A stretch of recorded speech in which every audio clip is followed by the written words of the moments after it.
This story begins with a man named Milo, who suffers from a mental condition called autism. Milo was watching a lady while making some calculations in his mind. At the same time, he was noticing things around him, like a passenger bus, a man sitting by the roadside, a pothole in the street, and a fast-approaching bicycle.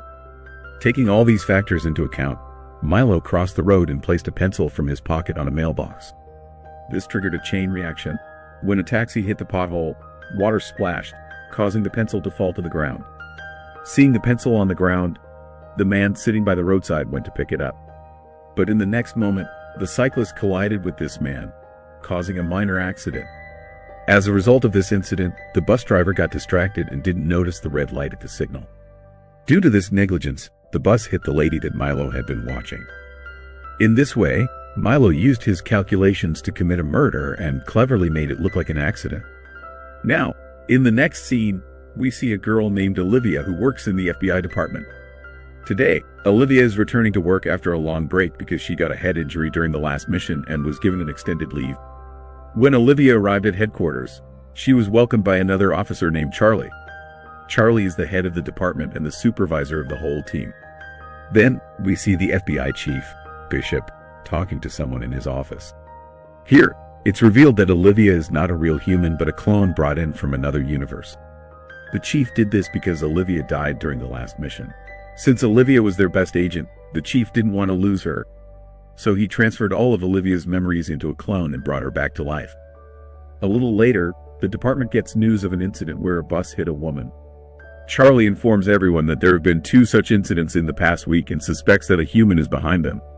Soon after, they all arrive at the location and start questioning the people there. This investigation is led by an officer named Liam, whose face is completely scarred. Charlie examines the dead body and, from the fingerprints, discovers that the deceased woman's name is Julian Foster. On the other hand, Olivia questioned the bus driver, who told her that in his entire career, he had never even hit a small animal, and he was himself shocked at how he made such a big mistake. Meanwhile, during the investigation, Liam noticed the pencil at the crime scene, which completely baffled him. After some questioning, they learned that the man sitting by the roadside had gone to pick up this pencil, and in the process, he collided with the cyclist. Hearing this, Liam realized that the root of the whole chaos was this pencil, which must have started the chain reaction leading to the woman's death. Afterward, they all returned to headquarters, where Liam and Charlie tried to find a connection between the accidents that occurred in the past week. Initially, they couldn't find any connection between the incidents, but when Liam closely examined the photos, he noticed that the pencil was common in both photos. This confirmed his suspicion that a person was behind both accidents. After that, Liam and Charlie called in a lady named Astrid, who is a mathematician with the French department. Astrid explained to everyone that creating a chain reaction and using it to one's advantage is nearly impossible for any person. Just as she was about to say more, they received news of another accident. Immediately, they all rushed to the location, where they found that this time, the victim had survived. Upon questioning, it was revealed that a small dog suddenly appeared in front of the bus, causing it to go out of control. During this questioning, Olivia noticed the fallen pencil and quickly realized that the chain reaction was still ongoing. As Olivia scanned the area, she saw Milo standing on a bridge. She observed Milo watching a man across the road, who was wearing headphones and attempting to cross the street. Just then, an oncoming ambulance hit the man, killing him instantly. Seeing this, Olivia alerted her team members and immediately ran towards Milo. Seeing Olivia coming toward him, Milo quickly calculated something and threw a nearby cone off the bridge. As Milo did this, an oncoming bus swerved to avoid the cone and headed straight for the bridge where Milo was standing. Meanwhile, Olivia reached the bridge and pointed her gun at Milo's head. But before she could act, Milo jumped off the bridge and landed directly on top of the bus. By the time Olivia could process what happened, Milo had already escaped from her grasp. Milo then reached his home, where his sister Maddie was worried about him. Maddie told him that they had received numerous calls from the hospital over the past few days and that they needed to see a doctor as soon as possible. Despite Maddie's pleas, Milo refused to go to the hospital and ignored her concerns. Maddie then urged him to surrender and explained how far he had gone into the world of crime. Even though Milo wasn't affected by these things and started justifying his actions, He was about to say something else when Maddie showed him a plastic horse that his mom had given him. Seeing the horse made Milo quite uncomfortable, and he was reminded of his mom, who was no longer alive. Next, we see Agent Lee, who was brought to the hospital for a regular skin checkup. Before going into the chamber, Lee told Olivia to find a connection between the 3 people who died in the accidents. Keeping this in mind, Olivia returned to headquarters and started trying to find a connection between the 3 victims. After some investigation, Olivia discovered that the 3 people who died in the accidents all worked at the same hospital. She shared this information with Charlie, and they both immediately went to the hospital. There, Olivia noticed some patients using the exact same pencil that was found at the crime scene. After a while, they both met Dr. Levin and showed him the pictures of the 3 victims. Dr. Levin recognized them and informed Olivia that these 3 people worked at the hospital and were part of a special experiment. This experiment involved treating mentally ill patients and temporarily boosting their IQs with a specific drug, then reversing the process to return their mental state to normal. Dr. Levin then showed them some videos of the patients, and Olivia noticed Milo in one of the videos. Dr. Levin explained that Milo was also a patient and part of the experiment. After the experiment, Milo was sent home under his sister's care and was supposed to return to the hospital in a week to reverse the process and normalize his mental state. However, when the hospital staff called him a week later, he refused to come back and switched off his phone. Once they identified Milo's sister's address, Olivia and Charlie decided to visit her and immediately left the hospital. Unbeknownst to them, Milo was closely observing Olivia's every move, analyzing the patterns to anticipate her next steps. After a while, Olivia and Charlie arrived at Milo's house, where they met Maddie.